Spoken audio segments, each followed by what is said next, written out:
দরকার নেই। এটি ক্ষমতা, অর্থ এবং একটি সাধারণ শত্রুর সাথে সম্পর্কিত, গণতন্ত্র। তাই আপনার কাছে রাশিয়ার জাতীয়তাবাদীরা আছে, ইরান থেকে থিওক্রেটস, চীন থেকে কমিউনিস্টরা। একই ধরনের জোটের অধীনে একসঙ্গে কাজ করা। তাই স্বৈরাচারীরা একসঙ্গে কাজ করলে এবং বিশ্ব একটি বিন্দু আসছে যেখানে বিশ্বের জনসংখ্যার ৭২% স্বৈরাচারের অধীনে। এটা ভাবার সময় এসেছে কেন আপনি এই বিষয়ে চিন্তা করবেন? কেন সবাই, যে কেউ এই বিষয়ে চিন্তা করা উচিত?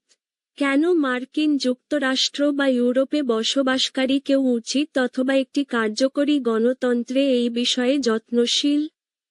আচ্ছা, আপনি যদি জলবায়ু পরিবর্তনের বিষয়ে চিন্তা করেন, আপনি যদি লিঙ্গ সমতা সম্পর্কে চিন্তা করেন, আপনি যদি নারীর অধিকার নিয়ে চিন্তা করেন, আপনি যদি মানবাধিকার সম্পর্কে চিন্তা করেন, আপনি যদি দুর্নীতি সম্পর্কে চিন্তা করেন, আপনি যদি অভিবাসনের বিষয়ে চিন্তা করেন, স্বৈরাচারের উত্থান সম্পর্কে আপনাকে উদ্বিগ্ন হতে হবে এবং গণতন্ত্রের প্রয়োজন।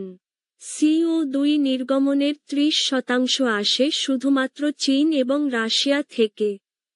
বিশ্বের দারিদ্র্যের 80% আসে স্বৈরাচারী দেশগুলো থেকে। জোরপূর্বক অভিবাসনের 90%। এবং আমরা ভেনিজুয়েলা থেকে এই বিষয়ে কথা বলতে পারি, এর মূলে রয়েছে স্বৈরাচার। তাই আমাদের এই বিষয়ে যত্ন নেওয়া দরকার। আর কি করা যায়? এই সম্পর্কে কি করা যেতে পারে? ঠিক আছে। আমি বিশ্বাস করি যে আমরা এখন একটি মুহূর্তে আছি যেখানে আমাদের একটি টিপিং পয়েন্ট করতে হবে সারা বিশ্বের মানুষের ব্যস্ততা, স্বাধীনতা ও গণতন্ত্রের জন্য আন্দোলন গড়ে তোলা। জলবায়ু পরিবর্তন আন্দোলন সম্পর্কে চিন্তা করুন 20, 30, 40 বছর আগে। এটা মূলধারা ছিল না। এটা ছিল, কিন্তু এটা মূলধারা ছিল না। কিন্তু তারপর কি হলো? গবেষক, সরকার, নীতি নির্ধারক, কর্মী, শিল্পী, স্কুল শিক্ষক, ছাত্র, বাচ্চারা সবাই একই কারণে একত্রিত হয়েছিল। কারণ আমার মনে আছে 1980, 90 এর দশকে, তুমি আকাশের দিকে তাকাবে এবং আপনি মনে করবেন যে আকাশে একটি ওজোন গর্ত ছিল যে ধ্বংস করতে যাচ্ছিল। তাই হুমকি খুব স্পষ্ট ছিল। মানুষ একত্র হল, নীতি একত্র হল, এবং এখন এটি মূলধারা।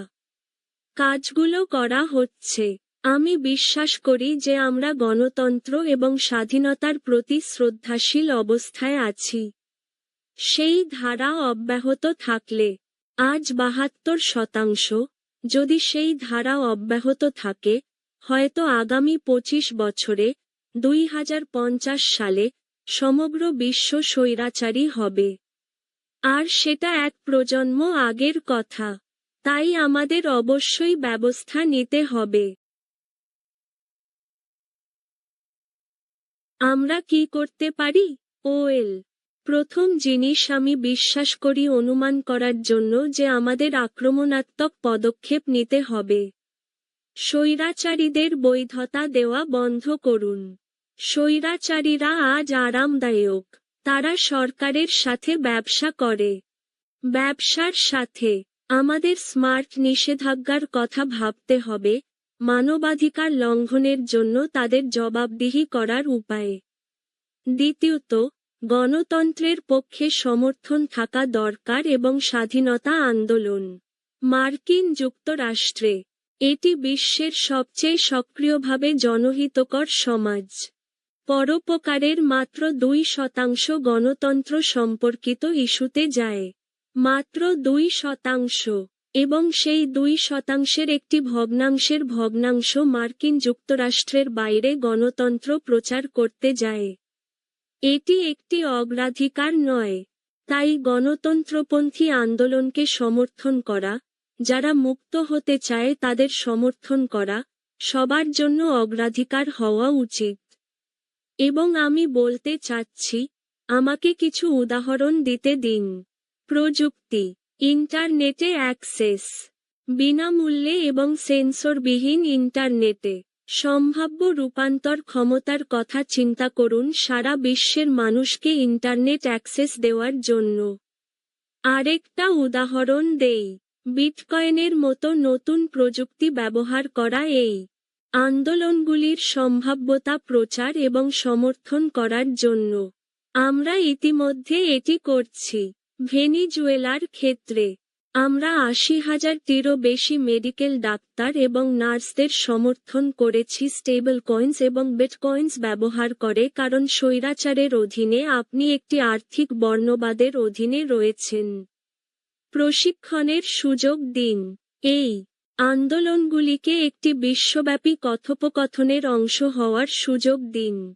এবং অবশেষে আমাদের একটি বিশ্বব্যাপী আন্দোলন গড়ে তুলতে হবে। একজন মানুষ নেই, এক সংস্থা, এক সরকার, যে নিজেরাই এটি করতে পারে। জলবায়ু পরিবর্তনের অনুরূপ আমাদের এই চ্যালেঞ্জটিকে একটি নেটওয়ার্ক হিসাবে ভাবতে হবে। আমাদের নেটওয়ার্কের নোড তৈরি করতে হবে। নেটওয়ার্কের নোড যা সব জায়গায় সক্রিয়। আমাদের যে কাউকে সক্রিয় করতে হবে যা তারা করতে পারে। সঙ্গীতজ্ঞদের স্বাধীনতার জন্য গান গাওয়ার কথা ভাবা উচিত। শিল্পী, বুদ্ধিজীবী, গবেষক, কর্মী, সরকার, প্রত্যেকে একই লক্ষ্য নিয়ে তাদের নিজস্ব নোড তৈরি করতে পারে, যা স্বাধীনতা ও গণতন্ত্র। আমি যখন নির্জন কারাগারে ছিলাম, আমার একটা জানালা ছিল, এবং আমি সেই জানালার ফাটল দিয়ে দেখতে পাচ্ছিলাম যে সেখানে একটি গাছ রয়েছে। এবং সেই গাছে একটি বাজপাখি ছিল। আর আমি সেই প্রাণীটিকে ঘন্টার পর ঘন্টা ভেবেছি। আমি কেবল মনে করি যে আপনি এত দীর্ঘ একটি প্রাণীর কথা ভাবছেন আপনি যদি জীববিজ্ঞানে থাকেন বা আপনি কারাগারে থাকেন। এবং একদিন একজন প্রহরী আমাকে বলল, কারণ আমি সবসময় বাজপাখির কথা প্রহরীদের বলতাম, তিনি বললেন, তুমি জানো, বাজপাখি আহত হয়েছে, কাঁটাতারের মধ্যে দিয়ে গেছে, এবং সে আহত হয়েছে, এবং আমি বললাম, এটা আমার কাছে নিয়ে এসো, এবং আমার আশ্চর্য। তারা আমার কাছে এনেছে। হয়তো তারা ভেবেছিল এটা মারা যাবে। আমি সেই বাজপাখি খাওয়ালাম। আর এটাই আমার সেলের বাজপাখি। আমি যে জেলখানায় ছিলাম সেই ছবিটা আমি তৈরি করেছি, সেই গাছ এবং বাজপাখির। এবং তারপর একদিন, মাস দুয়েক পর, তারা আমার সেলে এসেছিল, তারা বাজপাখির উপর একটি কম্বল ছুঁড়ে দিল, তারা তা নিয়ে গেল। অবশ্যই এটা আমাকে প্রভাবিত করেছে। কিন্তু একদিনেরও কম সময় পরে, সেই বাজপাখিটি একই গাছে ছিল। এবং এটি আমাকে আশ্বস্ত করেছে যে আপনি যতটা নিচু হন না কেন, আপনার সফল হওয়ার সম্ভাবনা কত কম শতাংশ, এটা করার সম্ভাবনা সবসময় আছে। তাই আমি বেরিয়ে এসেছি এবং নির্বাসনে আছি। আমি একজন ট্যাটু শিল্পীর সাথে দেখা করেছি, যে আমার পায়ে ভেনিজুয়েলার একটি ট্যাটু রেখেছিল, তাই এখন আমার কাছে সেই ঈগলটি আছে, এবং এটি আমার কাছে সবসময় থাকে। একটি অনুস্মারক হিসাবে। একটি অনুস্মারক হিসাবে যে আমরা সবসময় সমস্ত চ্যালেঞ্জ মোকাবেলা করতে পারি। তাই আমি আপনাদের সবাইকে দাঁড়াতে বলছি, কথা বলতে, আমাদের স্বাধীনতা সম্পর্কে কিছু করতে। এই আমাদের সময়। ২৫ বছরের কথা ভাবুন। এবং আসুন আমাদের বাচ্চাদের একটি মুক্ত পৃথিবী দিই মানবাধিকার, গণতন্ত্র এবং সকলের প্রতি শ্রদ্ধার সাথে। আপনাকে অনেক ধন্যবাদ। আপনাকে অনেক ধন্যবাদ।